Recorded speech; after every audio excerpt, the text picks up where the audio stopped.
इससे आप लोगों को हेल्प मिलेगी ओला उबर के लिए अर्टिगा कितना बेस्ट है। जय Shri Ram guys, welcome back to the new video. और आज प्रांशु से गाड़ी लेने आ चुका हूँ। 8 बज चुके हैं, टाइम तो आपको डिस्प्ले हो ही रहा होगा। मोहित भी रात में गाड़ी चलाने गया था भैया की, भैया निकल गए, उनकी एक रिजर्वेशन की ड्यूटी थी तो मोहित से गाड़ी लेके वो निकल गए हैं। और अभी प्रांशु का हिसाब कर दिया है, प्रांशु के पैसे बताने नहीं है, लेकिन जो मेरा परसों काम हुआ था उससे कम है और आज काम करते हैं उससे देखते हैं ज्यादा होगा या कम रहेगा। तो गाइज आज मैंने एक चीज की शुरुआत कर दी है। आज मेरे को सिर्फ एक चीज नोटिस करनी है पूरे उसमें कि जो लोग अर्टिगा खाली लेके खड़े रहते हैं, मतलब सिर्फ एक्सल की ड्यूटी में, वो कितना काम करते हैं। तो आज मैंने किया क्या है, अपने डिवाइस में सिर्फ एक्सल और एसयूवी खोल रखी है ओला में, और आज पूरे दिन काम हो या ना हो ये आज पता लगाना है कि अर्टिगा से जो लोग एक्सल खोलते हैं और एसयूवी खोलते हैं वो कितना कमा लेते हैं नॉर्मल डे में। संडे वगैरह को तो चलो काम होता है, आज मंगलवार है, आज वैसे भी काम कम रहता है, और आज सिर्फ मैंने एक्सल खोल रखी है और आज पता चल जाएगा कि एक्चुअल कमाई है क्या अर्टिगा की। तो इससे आप लोगों को हेल्प मिलेगी ओला उबर के लिए अर्टिगा कितना बेस्ट है। तो गाइस सुबह से चला रहा हूँ एक्सल, और आज काम मेरा रोज की तरह तो नहीं हुआ, जैसे मैं सारी चलाता हूँ सारी चीजें तो उस तरीके से नहीं हुआ, लेकिन जो भी हुआ है बेटर हुआ है। पहली ड्यूटी मेरे को मिल गई थी 9 बजे के आसपास, आज बैठना ज्यादा पड़ रहा है इसलिए, और सारी ड्यूटियां लंबी लंबी भी मिल रही हैं, तो ये तो है, लेकिन काम है एक्सल में, ऐसी बात नहीं है। अभी मैं आपको बता देता हूँ, मेरे को जो पहली ड्यूटी मिली थी सेक्टर 100 से गुड़गांव की, तो गुड़गांव में मेरे को मिले थे 983 रूपये, एसयूवी की ड्यूटी थी। के बाद एक ड्यूटी आई मेरे पास गुड़गांव से चाणक्यपुरी की, जिसमें मेरे को मिले 696 रूपये। उसके बाद चाणक्यपुरी से एक ड्यूटी मैंने उठा ली थी उबर प्रीमियर में, तो उसमें मेरे को मिले 102 रूपये सीजीओ कॉम्प्लेक्स की। उसके बाद मेरे को मिल गई थी साउथ एक्सटेंशन मस्जिद मोड़ से ड्यूटी मिल गई थी एक सेक्टर 29 सेक्टर नोएडा की, जिसमें मेरे को मिले 522 रूपये। उसके बाद एक ड्यूटी आ गई थी सेक्टर 46 से निजामुद्दीन की, जिसमें मेरे को मिले 481 रूपये। उसके बाद एक ड्यूटी आ गई थी मेरी लाजपत नगर से गुड़गांव की, उसमें मेरे को मिले 628 रूपये। और उसके बाद अभी एक ड्यूटी आ गई थी गुड़गांव से T1 की, जिसमें मेरे को मिले हैं 413 रूपये। तो अभी तक मेरा जो काम हुआ है वो उबर में हुआ है 2365 रूपये का, और टोल हुए हैं 500 रूपये के, तो 23 और 2865 रूपये का काम इसमें हो गया, और 900 रूपये का वो 28 और 900 हो गए, 3700 रूपये का गाइस काम हुआ है। और सीएनजी में एक बार डलवा चुका हूँ बीच में, जो मैंने डलवाई है 350 रूपये की। सिलेंडर खाली नहीं हुआ था मेरा, लेकिन मैंने डलवा ली, क्योंकि अब इस टाइम में जाऊंगा ना किसी भी पंप पे तो भीड़ मिलेगी और कोई कस्टमर डला नहीं देगा। अब काम के टाइम पे मैं पंप पे घूमता फिरूं ये भी ठीक नहीं है। बीच में ही एक कस्टमर से बोला सर डलवा लो सीएनजी, उसने कहा हाँ कोई नहीं डलवा लो, जो गुड़गांव लेके जा रहा था मैं जिनको इससे पहले वाली राइड में, तो उन्होंने बोला हाँ डलवा लो, तो भाई सीएनजी डलवा ली। अब आप इससे एक एवरेज लगा सकते हैं कि 8 घंटे में एक्सल वाला कितना काम कर सकता है। 350 की सीएनजी काट दो, अभी मेरे पास अभी और डलवाऊंगा तो 200 रूपये की समथिंग और आ जाएगी, तो 550 की काट दो, 3200 रूपये, मतलब 3200 रूपये बच जाएंगे किसी भी बंदे को अगर एक्सल चलाएगा। जिस तरीके से मेरे को काम मिल गया उस तरीके से अगर उसको काम मिल जाएगा तो। और गाड़ी मैंने खाली भी बहुत चलाई, जैसे मैं नोएडा 29 से वहां तक खाली गया, 40 तक, निजामुद्दीन से लाजपत नगर तक खाली आया, चाणक्यपुरी से भी मैं खाली जा रहा था, वो तो ड्यूटी मिल गई मेरे को बाई चांस, और सुबह महामाया से 46 तक खाली गया। तो भाई ये तो आपको देखना पड़ेगा, थोड़ी बहुत गाड़ी फालतू चलानी ही पड़ेगी, तभी जाके आपको कुछ काम मिल पाएगा। तो अभी देखता हूँ मैं यहाँ से क्या व्यवस्था बनती है। अभी मैं T1 पे हूँ, अभी गाड़ी थोड़ी सी और आगे लगाते हैं, और अगर यहाँ से व्यवस्था बनी तो ठीक, नहीं बनी तो अभी T3 की तरफ जाएंगे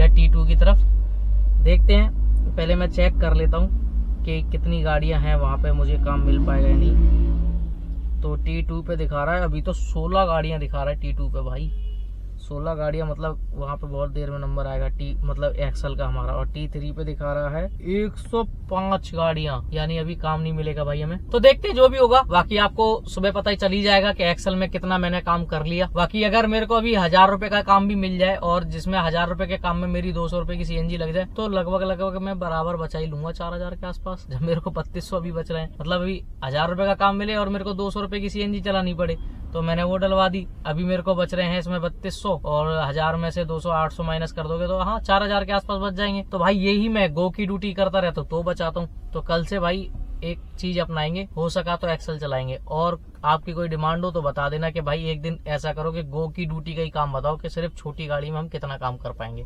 तो वो भी एक बार बना लेंगे, एवरेज कर देंगे। और सडान क्या बताएंगे तो सडान का भी देख लेंगे, जैसा आप कहेंगे वैसा करके दिखाएंगे। तो गाइज T1 से मैं खाली T2 की तरफ आ रहा था तो एक ड्यूटी आ गई थी ग्रेटर नोएडा बिसरक जलालपुर की। गाइज 50 किलोमीटर की ड्यूटी थी, 50 किलोमीटर गाड़ी चली और 1 घंटा 40 मिनट लगे और मिले 541 रुपए और 120 रुपए टोल, 661 रुपए मिले। बहुत कम रुपए दिए। प्रीमियर की ड्यूटी थी, एक्सेल की नहीं थी, प्रीमियर की ड्यूटी आ गई थी क्योंकि यहाँ पे बहुत देर से ड्यूटी नहीं आ रही थी तो मैंने वो पिकअप कर लिया। मैंने कहा चलो ठीक है, जो भी आ रही है वो एक छोड़ देते, कोई दिक्कत नहीं। उसे ड्रॉप करके फिर बहुत देर वहाँ पे भी खड़े रहे तो ओला में एक ड्यूटी आई, वहीं से सेम कंडीशन 50 किलोमीटर की ये ड्यूटी थी और ओला में मेरे को मिले हैं इसमें टोल वगैरह मिला के 1290 रुपए। तो गाइज ओला में तो बहुत अच्छा प्राइस मिल गया हमें टोल वगैरह लगा के, और इधर से जाने में लगाओ 1290 और कहाँ 600, मतलब आधा। शर्म करो ऊबर वालों। और अगर ओला प्राइम में भी ले जाता ना मैं इसी ड्यूटी को तो मेरे को बहुत अच्छे पैसे मिल जाने थे। और अब मेरे पास CNG है सिर्फ 2 पॉइंट का मतलब मुश्किल से 15 किलोमीटर। जैसे यहाँ से कोई ड्यूटी उठाते हैं पहले कस्टमर को बता देंगे कि सर हमें CNG लेनी है, अगर वो एग्री कर गया तो ठीक है भाई CNG ले लेंगे, और अगर कोई पास की ड्यूटी आ गई तो भी चलेगा। और ओला में भी 2 ड्यूटी आ चुकी थी मेरे पास। जैसी मैंने यहाँ गाड़ी लगाई, एक ड्यूटी आई थी मेरे पास बिसरक जलालपुर की और दूसरी ड्यूटी आई थी मेरे पास, मैं जब टर्मिनल 1 के पास था तभी आई थी गाजियाबाद की। लेकिन पता नहीं क्यों मेरा मिनी बंद है और मिनी में ड्यूटी आ रही थी दोनों। मैंने कहा भाई यार गजब है, बताओ दोनों दोनों ड्यूटी अपना नोएडा और गाजियाबाद की थी, क्योंकि टैक्स नहीं देना ना इनको। मैं टैक्स प्रांशु ले चुका पहले ही एक बार। ओला का क्या है, हमें एक बार टैक्स देता है, यूपी टैक्स एक बार टैक्स देता है, तो मतलब 24 घंटे में एक बार, शाम को 12 बजे से। अब मैं 12 बजे के बाद कोई ड्यूटी उठाऊंगा मेरे को टैक्स मिल जाएगा। तो प्रांशु जो सुबह ड्यूटी करके गया है ना, उसमें वो पहले ही टैक्स ले गया, तो अब मेरे को ये टैक्स नहीं देगा। अब ये बार मेरे को नोएडा की ड्यूटी देगा, और जैसी फिर मेरे को टैक्स एक बार जैसी मतलब 12 बज जाएंगे ना तो ये नोएडा की बहुत मुश्किल से ड्यूटी देगा। और एक बार दे दी तो फिर बार देगा। और अगर ये SUV में ड्यूटी देता ना मेरे को यहाँ से तो भी मैं चला जाता। अब मिनी की ड्यूटी दे रहा है मेरे को, बताओ तो मिनी में कैसे चला जाऊंगा, मिनी मेरा बंद है। तो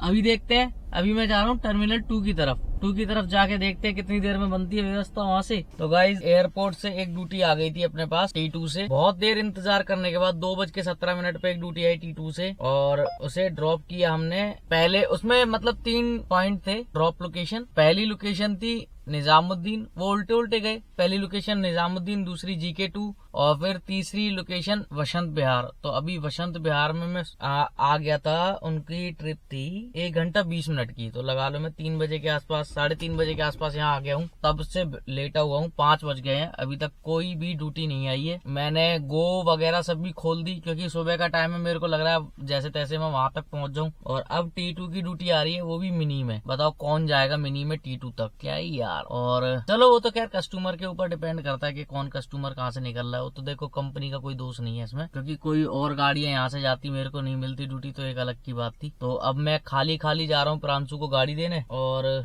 मेरा काम जो है देखना पड़ेगा घर जाके लगभग कितने का हुआ है। घर जाके ही होगा जो कुछ अपडेट होगा। प्रांशु को फोन कर दिया, प्रांशु सो के उठ गया, नहा धो के जब तक आएगा तब तक हम भी धीरे धीरे गाड़ी चलाएंगे और भजन सुनते हुए गाड़ी में चला लेंगे भजन, फोन कनेक्ट करके, और भजन सुनते हुए महामाया तक चले जाएंगे। तो गाइस प्रांशु को गाड़ी देके मैं आ गया घर पे, और घर पे आने के बाद मैंने फ्लिट चेक किया तो मैंने देखा 5,000 रुपए कल माइनस में गए हुए थे। और मेरे को जितनी भी ड्यूटी उबर एक्सेल में आ रही थी वो सारी ऑनलाइन ड्यूटी आ रही थी, कैश की ड्यूटी एक भी नहीं आई। और मैंने कल भाई दिमाग भी नहीं लगाया, एक बार फ्लिट खोल के भी नहीं देखा। और फ्लिट खोल के मैंने देखा जब मैं घर पे आया, मैंने खोल के देखा, मैंने कहा लाओ जितना माइनस में वो माइनस प्लस में देख लेते हैं और एक बार वो फिल कर देते हैं ताकि प्रांशु काम ढंग से कर सके, और उसके बाद सोते हैं। तो अभी तक मैं सोया भी नहीं हूँ, नहा धो के बैठा ही हुआ था। तो अभी मेरी उबर में बात हुई कि भाई 5,000 माइनस में गया क्यों, मतलब 5,000 माइनस में चला गया था फ्लिट, इसलिए कैश की ड्यूटियां नहीं आ रही थी। तो मैंने भाई कॉल करके पूछने की सोची, मैंने कहा पूछ लेता हूँ पहले भाई कि माइनस में गया क्यों। तो मैंने उबर में कॉल मिलाया, कॉल सेंटर में बात करी, तो उसने बोला कि सर 5 लाख का आपका काम हो चुका है, 1% TDS कट चुका है। भाई कैसी लगी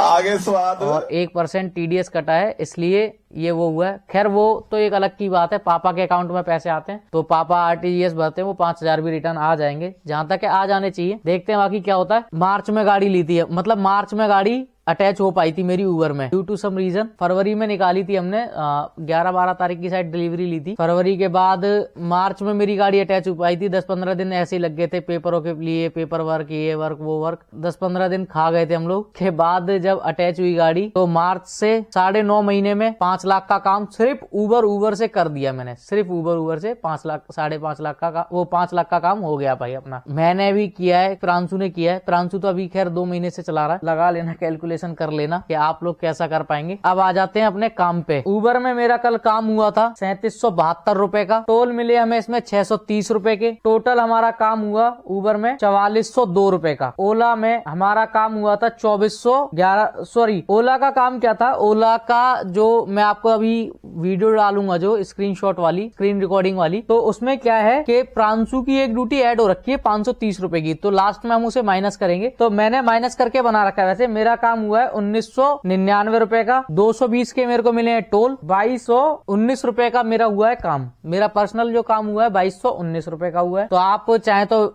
जैसे भी निकाल लेना हिसाब, ठीक है। और इन दोनों को टोटल करके ओला का उबर का काम 4402 और 2219 को अगर आप टोटल करेंगे तो आएगा 6622 रुपए। 6622 रुपए में से 1120 की मेरी डली सीएनजी। 1120 रुपए माइनस करोगे तो मेरे को बचे 5502 रुपए। तो गाइज ये 5502 रुपए तो यार आज कमा के लाया और सारे वहां पे डालने पड़े क्योंकि प्रांशु को ड्यूटी नहीं आती। और आज का जो भी काम था हमारा सारा अर्टिगा का काम था। सिर्फ इसमें से 2 ड्यूटी थी प्राइम की। आप इसको अपने हिसाब से समझ लेना कि अर्टिगा पे आप कितना काम कर सकते हो। और बाकी अभी मैं ये सिर्फ एक दिन का नहीं, क्या पता कल काम निकल गया हो। अभी इसको हम कंटिन्यू करेंगे 3-4-5 दिन ट्राई करेंगे कि हम सिर्फ एक्सल चलाएंगे, देखते हैं कितना प्रॉफिट निकलता है सिर्फ एक्सल चलाने में। और कल गाइस गाड़ी भी कम चली थी, 300 कुछ किलोमीटर ही चली थी। वैसे 400 किलोमीटर के आसपास चल जाती है इतना काम करने के लिए। जो मैंने किया है टोटल काम 6622 रुपए का काम करने के लिए।